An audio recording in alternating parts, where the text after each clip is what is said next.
unaware the pregnant wife he insulted was about to seal a $10 billion deal. Husband poured dirty water on her after believing his mother's lies. What she did next crushed them both. He poured dirty water on his pregnant wife after his mother convinced him she was cheating, completely unaware she was 3 hours away from sealing a $10 billion deal that would give her the power to destroy him. Mark Collins stood in his living room holding an empty bucket, staring at Hannah, his wife of 6 years, as chemical-smelling mop water dripped from her face onto the marble floor. She was 7 weeks pregnant with his child, a secret she'd discovered that morning and planned to tell him tonight. But Mark didn't know about the pregnancy. He didn't know about the $10 billion pharmaceutical merger she'd just signed. He didn't know his wife was about to become chief acquisition officer of the third largest company in their industry. All Mark knew was what his mother Eleanor told him, that Hannah was a cheating whore who deserved to be humiliated. So he insulted her,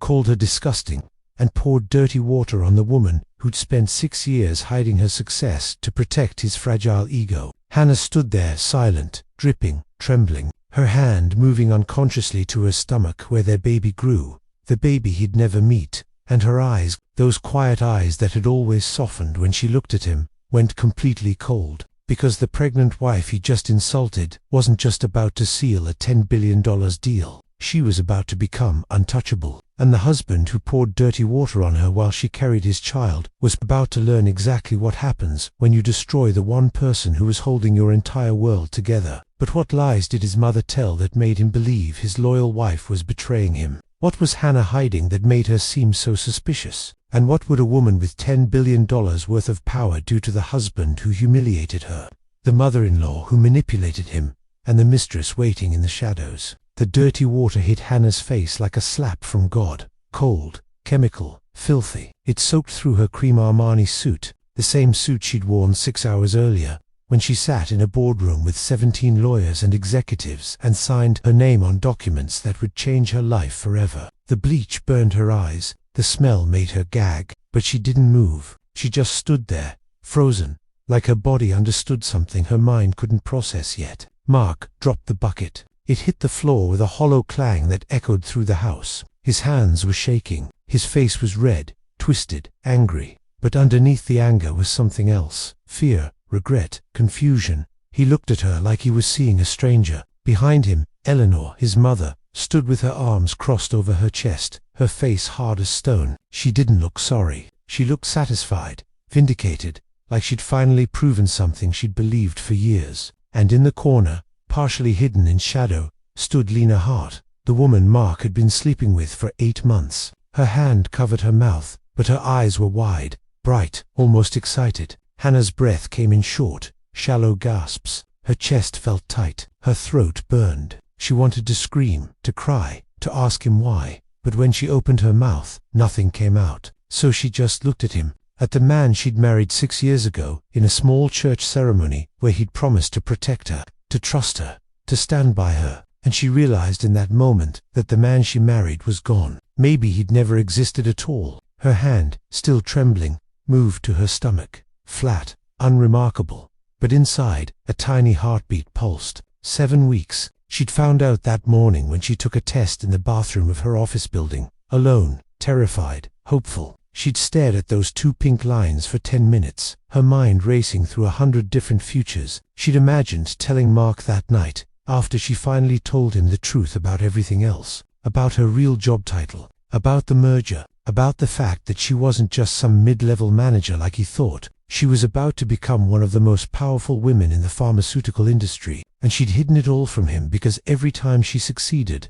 every time she got promoted, every time her salary jumped, Mark got quieter, colder, smaller. So she learned to celebrate in silence, to keep her victories secret, to make herself less so he could feel like more. But now, standing in her own living room with dirty water dripping from her hair, she understood the truth. It didn't matter how small she made herself. It would never be small enough. Mark took a step toward her, his hand reaching out. Hannah, he started, but she stepped back. Don't, she whispered. Her voice was so quiet he barely heard it, but the word landed like a knife. Don't touch me. Don't talk to me. Don't say my name. Mark's hand dropped. His face crumpled. For a second, he looked like a little boy who'd just realized he'd broken something he could never fix. But Eleanor stepped forward, placing her hand on his shoulder. "You did the right thing," Eleanor said softly, her voice dripping with false comfort. She needed to know there are consequences for lying, for betraying this family. Hannah's head snapped toward Eleanor. Her eyes, which had been dead just seconds before, suddenly burned with something dark and cold.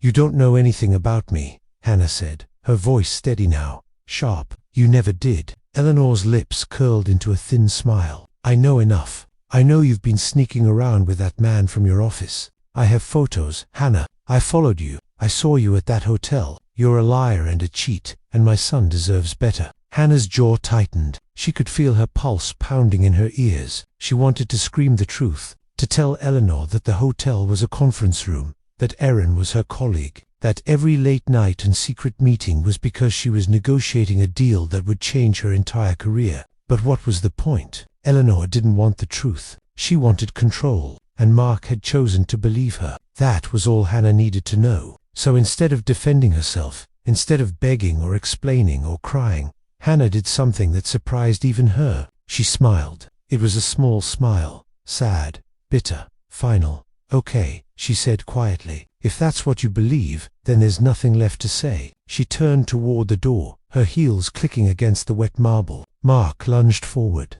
"Hannah, wait, please. We can talk about this." She didn't stop. She didn't look back. She walked out the front door, leaving a trail of dirty water behind her, and got into her car. Her hands were shaking so badly she could barely grip the steering wheel. She sat there for a long moment, staring at the house she'd helped buy, the life she'd tried so hard to build, and she let herself feel it. All of it. The betrayal, the humiliation, the heartbreak, and then, with tears streaming down her face, she started the engine and drove away. 2 blocks later, she pulled over and called the one person who had always believed in her. Arthur Hawthorne answered on the first ring. "Hannah, what's wrong?" She opened her mouth to speak, but all that came out was a sob. "Arthur, I need help," she whispered. "I need you to come get me." "I'm on my way," he said immediately. "Where are you?" She told him. He was there in 12 minutes.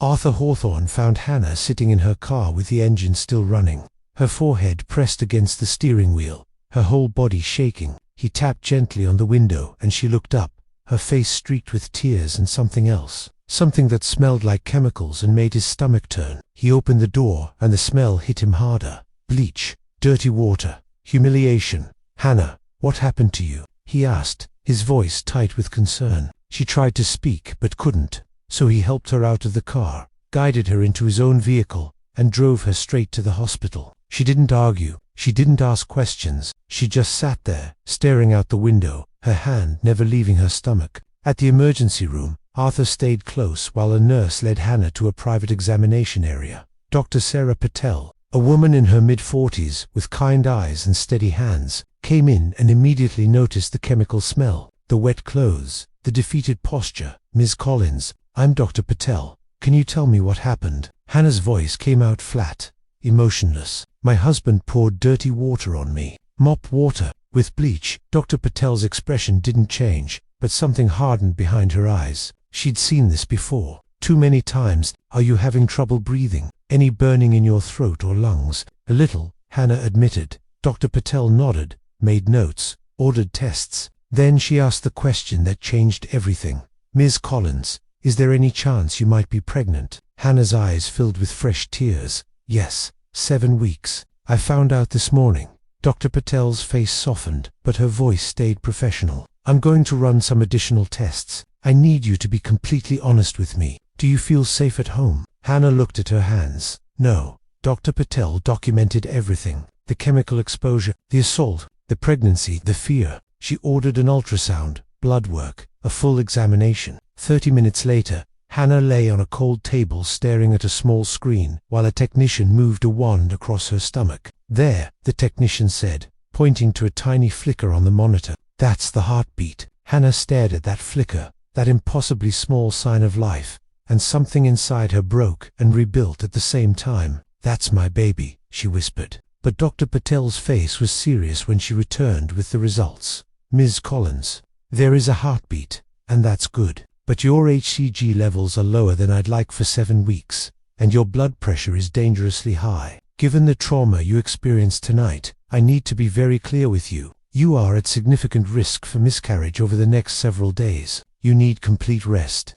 no stress, and you need to follow up with me in 48 hours. Hannah nodded, but inside, she felt numb. Dr. Patel sat down beside her, her voice gentle but firm. I'm documenting this visit as assault-related trauma. If you need resources, legal support, domestic violence advocates, I can connect you. Hannah looked up, and for the first time since the water hit her face, her eyes cleared. I need a lawyer, she said quietly, and I need everything you just told me in writing. Dr. Patel understood immediately. She printed the medical records, highlighted the critical sections, and handed them to Hannah in a sealed envelope. Arthur was waiting when Hannah came out. His face was pale, angry, protective. He'd made calls while she was being examined.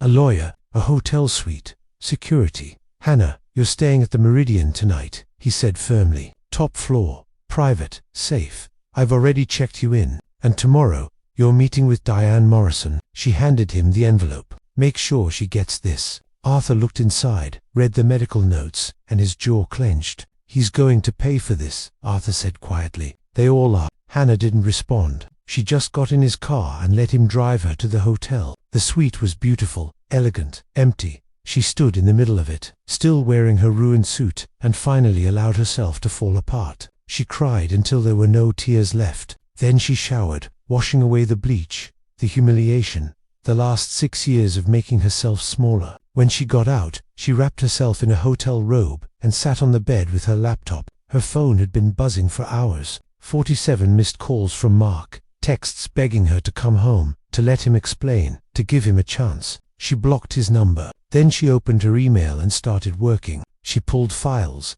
documents, financial records, communication logs. She built a timeline of every promotion she'd hidden, every bonus she'd downplayed, every sacrifice she'd made to protect Mark's ego. She documented her contributions to their home, their life, their finances. By 3 a.m, she had a case that would destroy him. But she wasn't done. She opened a separate folder labeled Merger, Confidential, and reviewed the documents she'd signed just hours ago. The $10.2 billion pharmaceutical acquisition that would make her chief acquisition officer. The press conference scheduled for 8 a.m. just 5 hours away. She could counsel, she could hide, she could let Mark's humiliation win, or she could show up, sign the final public documents, and let the world see exactly who she was. Hannah stared at her reflection in the dark laptop screen. The woman looking back at her wasn't the one who'd walked into that house tonight. That woman was gone. This woman was different, harder, colder, unbreakable. She opened a new document and began typing. Not a speech, a statement, the truth. At 6 a.m, Arthur knocked on her door with coffee, a fresh suit, and the name of the lawyer. Diane Morrison, the Barracuda, known for destroying husbands who underestimated their wives. Hannah met her at 7. Diane was in her 50s, sharp-eyed, expensively dressed, with a reputation that preceded her like thunder. She reviewed Hannah's medical records, the timeline, the financial documents, and when she looked up, she was smiling. This is the easiest case I've had all year, Diane said. With this evidence, we'll get you a restraining order, a fast divorce, and enough settlement to make him remember this moment for the rest of his life. But Hannah leaned forward, her voice steady. I don't want money from him. I want something else. Diane raised an eyebrow. What? I want him to know, Hannah said quietly. I want him to see exactly who he destroyed. I want him to watch me become everything he was too small to handle. And I want it on record, public, permanent. Diane's smile widened. Then we do this my way. We file publicly. We include the medical records under domestic violence disclosure laws. And you do your press conference exactly as planned. When they ask about your personal life, because they will, you tell the truth. All of it. Hannah nodded. At 7:45, she walked into the corporate headquarters building wearing a navy power suit, her hair perfect, her makeup flawless. No one would ever know that 9 hours ago, she'd been on her knees in a hospital bathroom, or that she was carrying a child whose future was uncertain. She looked untouchable. At 8 a.m., she stood at a podium in front of 50 reporters, cameras, executives, and board members. Behind her, a screen displayed the merger details. Beside her, Arthur and the board chairman. Good morning, she began, her voice strong and clear. Today, we announced the successful completion of a $10.2 billion acquisition that positions us as the third largest pharmaceutical company in North America. For the next 10 minutes, she was brilliant, answering technical questions with precision, explaining the strategic value of the deal, outlining the future of the company. And then, a reporter from a tabloid outlet raised her hand.